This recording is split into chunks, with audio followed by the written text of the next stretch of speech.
وہی ڈیٹس آج بھی ڈسکس ہو رہی ہیں، اکتوبر یا نومبر کی ڈیٹیں. تو اس میں تو کوئی ایسا کنفیوژن نہیں ہے. دیکھیے ہم اپنے وقت پہ ہماری حکومت چلی جائے گی اور نئی حکومت جو بھی انٹرم گورنمنٹ ہے وہ آ جائے گی. الیکشن کمیشن نے الیکشن کروانا ہے، یہی قانونی اور آئینی پوزیشن ہے. سر الیکشن کمیشن نے، سر میں معذرت چاہوں گی، الیکشن کمیشن نے تو الیکشن پنجاب میں بھی کرانے تھے، ڈیٹ بھی آ چکی تھی، تب آپ لوگوں کے پاس پیسے بھی نہیں تھے، سیکیورٹی بھی نہیں تھی. کون سی ڈیٹ آئی؟ مان لیا کورٹ نے باقاعدہ طور پہ کہا سر مئی میں الیکشن ہونے دے، ڈیٹ سپریم کورٹ. نہیں ڈیٹ نہیں آئی. الیکشن کمیشن نے کوئی ڈیٹ نہیں دی تھی. پہلے تھوڑا میں آپ کو اس میں تصحیح کر دوں، میرے نالج میں نہیں ہے کہ الیکشن کمیشن نے تو 8 اکتوبر کی ڈیٹ دی تھی. چلیں اگر اور کوئی مجھے پھر یہ بتا دیں کہ اگر آپ کہتے ہیں کہ نومبر میں ہو جاتے ہیں الیکشن، اکتوبر میں نہیں ہوتے، نومبر میں ہو جاتے ہیں، تو میں یہی سوال آپ سے کرتی ہوں. 1 مہینے کی ویسے تو کوئی وجہ نہیں ہے، لیکن 1 مہینہ ڈیلے کی بھی تو کوئی وجہ نہیں ہے نا. مطلب یہ تو صاف یہی لگ رہا ہے کہ کسی شخص کی واپسی کے لیے ہاتھ پاؤں مارے جا رہے ہیں، اور وہ جب آ جائیں گے تو نومبر تک شاید 1 مہینے میں کوئی کہیں سے الادین کا چراغ نکلے گا اور پھر سب چیزیں بہتر ہو جائیں گی نون لیگ کے لیے. فرما یہ آپ بات کا بتنگڑ بنا رہی ہیں. یہ تو ہمارے آئین میں پرووائڈ ہے کہ اگر اسمبلی، یہ تو ہمارا رائٹ ہے نا، اتنا حق تو ہمیں دیں کہ ہم چاہیں تو وقت پہ اسمبلی ڈیزالو ہو جائے. اس سے پہلے سر اسمبلی توڑنے کا حق، سر وجہ اسمبلی توڑنے کی بھی تو کوئی وجہ ہوتی ہے نا شیخ صاحب. یہ ابھی وجہ تو یہی ہے نا کہ اب ڈیپینڈ کرتے ہیں نا الیکشن کمیشن کتنے دنوں میں الیکشن کروا سکتا ہے. مشورے سے ہی ہوتا ہے نا ساری چیزیں. ملک چلانا ہے، اس طرح نہیں کہ اسمبلیاں توڑ دو. پنجاب کی اسمبلی توڑ دو، پی ٹی آئی نے توڑ دی، پہلے وہ قومی اسمبلی سے نکل گئے، پھر کے پی کے کی حکومت توڑ دی. اس سے رزلٹ کیا نکلا؟ کیا انتشار پھیلانا، ملک میں انتشار کرنا، یا یہی مقصد تھا؟ دیکھیں نا یہی جو ہمارا ٹرمائل رہا، جو پولیٹیکل ٹرمائل، ہم آگے بھی نہیں بڑھ سکے. آئی ایم ایف کو بھی کہا گیا کہ نہیں آپ قرضہ نہیں دیں. یہ کیا چاہ رہے ہیں؟ میں یہ سمجھ رہا ہوں کہ مل جل کے چارٹر آف اکانومی کی بات ہم پہلے دن سے کسی بھی میں پروگرام میں آپ کے آیا ہوں یا کسی بھی چینل کے، سب ہمارے لیڈرز بھی ایک ہی بات کر رہے ہیں کہ چارٹر آف اکانومی کا اس کے بغیر نہیں گزارا. دیکھیں بات ہمارے ملک کی ترقی، یا تو ہم انڈیویجول بات کر لیں. جی ٹھیک ہے شیخ صاحب، یہ چارٹر آف اکانومی تو ہونا چاہیے، بالکل ہونا چاہیے. فردوس اشکوان صاحبہ، آپ کی بھی پارٹی ٹھیک ہے وہ وجود میں تو آ چکی ہے، آپ لوگ الیکشن بھی لڑیں گے، تو مجھے بتائیں کہ اگر حکومت الیکشن لیٹ کرتی ہے، 2 مہینے کی بجائے 3 مہینے کا کیئر ٹیکر سیٹ اپ لگتا ہے، نومبر میں جاتا ہے الیکشن، آپ لوگوں کو مسئلہ تو نہیں ہے؟ یا اس سے آگے بھی ویسے جانے کی باتیں ہو رہی ہیں، اس طرف میں نہیں آتی، لیکن آپ کو مسئلہ تو نہیں آپ کی پارٹی کو؟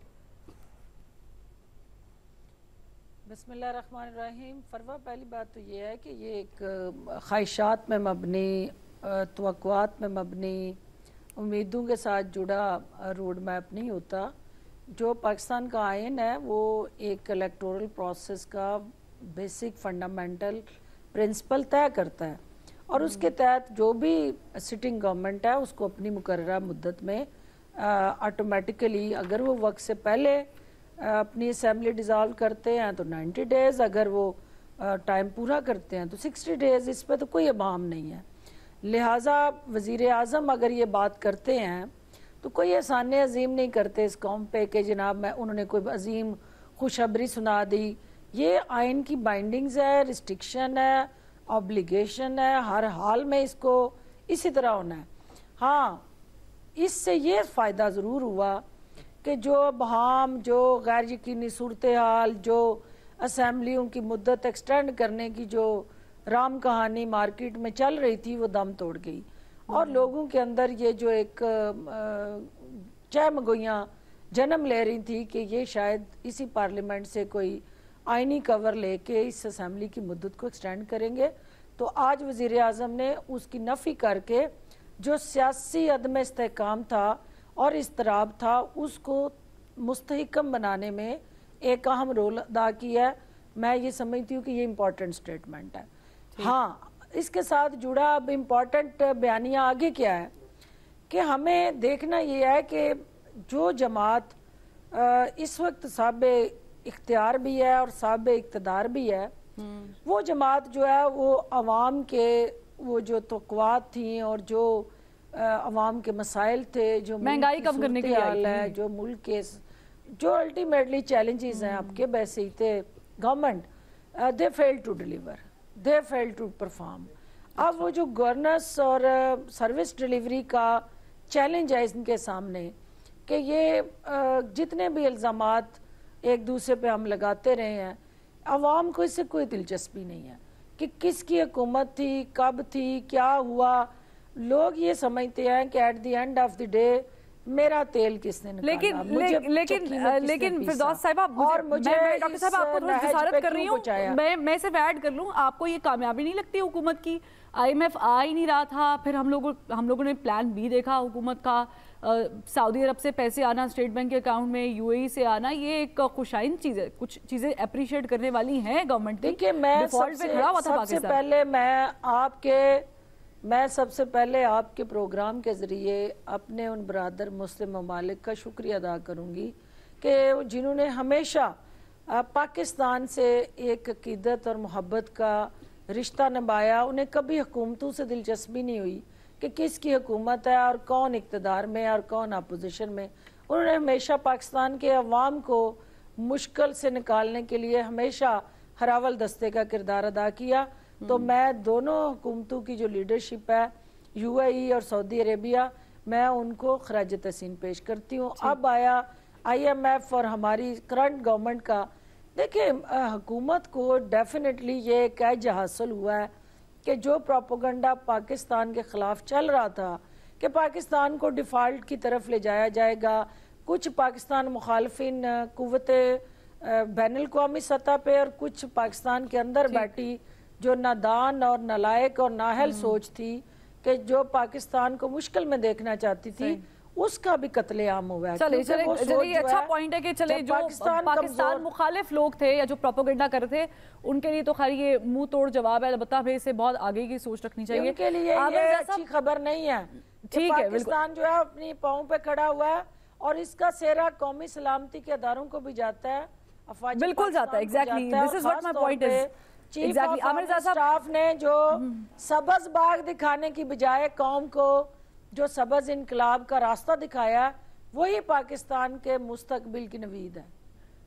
ٹھیک ہے, چلے سبز باغ تو ہم نے میڈم ہر دور میں ہی دیکھے ہیں. عامر رضا صاحب, میں سبز باغ جو ہے دوبارہ نہیں دیکھنا چاہتی, میں ریالٹی پہ آتی ہوں. مجھے بتائیں کہ یہ جو الیکشن والا معاملہ ہے, پاکستان کی اکانومی کا مستحکم ہونا الیکشن ہونے سے لنکڈ ہے. یہ ہم سب کو پتہ ہے کہ کوئی بھی گورنمنٹ آئے گی اس کو آگے لے کے چاہے گی اور مینڈیٹ والی گورنمنٹ ہونی چاہیے. آپ کو کیا لگ رہا ہے کہ یہ جو نومبر والا معاملہ ہے, 1 مہینے سے فرق تو نہیں پڑتا لیکن پڑتا بھی ہے, تو یہ ٹھیک ہے کہ گورنمنٹ ٹھیک کرے گی؟ کیا وجہ کیا ہے گورنمنٹ کے پاس بیفور ٹائم اسمبلیاں تحلیل کرنے کی؟ دیکھیں, یہ صحیح کہا اس سے پہلے جو مجھ سے گفتگو کر رہے تھے نون لیگ کے دوست جو تھے, کہ کوئی فرق نہیں پڑتا اس چیز سے کہ الیکشن 60 دن میں ہوں 90 دن میں ہوں, کیونکہ یہاں تو لوگ ڈرے بیٹھے تھے کہ خدا نہ خواستہ الیکشن آگے نہ چلے جائیں. یہ بڑی اچھی بات ہے. جو میں سمجھتا ہوں کہ جو مثبت بات ہوئی ہے وہ یہ کہ وہ کہہ رہے ہیں جی اسمبلیاں مقررہ وقت پر ڈیزالو ہو جائیں گی, اور جب ڈیزالو ہو جائیں گی یا ان کو ڈیزالو کر دیا جائے گا, جو بھی ان کا فیصلہ کرتی ہے آخری دن میں. ظاہر ہے یہ حکومت کا اپنا آپشن ہوتا ہے, یہ وہ کارڈ کھیل سکتے ہیں. جیسے ہوتا ہے نا کہ جب آپ ٹیسٹ کرکٹ کھیلتے ہیں تو اپنی مرضی کی وکٹ بناتے ہیں آپ, تو اسی طرح یہ اپنی مرضی کے حساب سے ڈیسائیڈ کریں گے کہ جی ہمیں ڈیزالو کرنا ہے یا ہمیں آٹومیٹک اس آخری دن تک لے کے جانا ہے. تو یہ اس میں بڑی بات نہیں ہے. لیکن جو مجھے بڑا دلچسپ بات لگی آج شہباز شریف صاحب کی جو گفتگو صبح جو تقریر دوپہر کو ہو رہی تھی, وہ بار بار جو آپ نے بھی اس میں دکھایا کلپ کے, جی انہوں نے کہا اسٹیبلشمنٹ کی سازش کے ذریعے جو ہے وہ پی ٹی آئی آئی تھی. خیال میں اسٹیبلشمنٹ کا تو ان کو بہت شکر گزار ہونا چاہیے, کیونکہ اسٹیبلشمنٹ نے جو احسان عظیم کیا ہے, اور وہ پچھلی اسٹیبلشمنٹ ہو یا نئی اسٹیبلشمنٹ ہو, دونوں کی میں بات کر رہا ہوں, کہ انہوں نے خصوصاً نون لیگ پہ جو احسان عظیم کیا ہے اس کی تو مثال نہیں ملتی ہے. نواز شریف صاحب کو جیل سے نکلوا کر باہر بھجوانے میں ان کا کردار تھا, اور یہ سب کوئی چھپی ہوئی بات نہیں ہے. ظاہر ہے کہ انہوں نے جو کیا یہ سمجھا کہ جی ہمارے ملک کے لارجر انٹرسٹ میں ہے, اور اس کے بعد پھر یہ بالکل فیکچوئل بات ہے کہ عمران خان صاحب کو بڑا انہوں نے سپورٹ کیا. پھر یہ بھی فیکچوئل بات ہے کہ اس سپورٹ کو وڈرا کیا, اور جب وہ سپورٹ وڈرا ہوئی تو ایک جو ہائبرڈ ریجیم کی ہم بات کرتے تھے جی P T I plus establishment ہے, تو وہ اب ہو گیا ہے P D M plus establishment. تو اچھا, دنیا میں ہر جگہ پہ سول اور فوجی قیادت جو ہے وہ مل کے چلتی ہے. کسی بھی ملک کی کامیابی کے لیے بہت ضروری ہوتا ہے کہ آپ ایک کہتے ہیں نا ڈائریکشن میں دونوں طرف کی لیڈرشپ جو ہے اس کو پش کر رہی ہوں, تو وہ چیز ہوئی ہے. لیکن یہ جو ہمارا میں دیکھتا ہوں کہ نون لیگ کے دوست جو ہیں خصوصاً شریف خاندان, وہ گھوم پھر کے جب ان کو موقع ملتا ہے کہ وہ اسٹیبلشمنٹ پہ لگتا ہے ان کو ابھی تک اعتماد نہیں ہے. حالانکہ اسٹیبلشمنٹ نے یہ ثابت کیا, جتنا لیوے انہوں نے شریف خاندان کو دیا, 3 بار نکالے گئے, تینوں بار اسٹیبلشمنٹ نے ان کے لیے جگہ بنائی.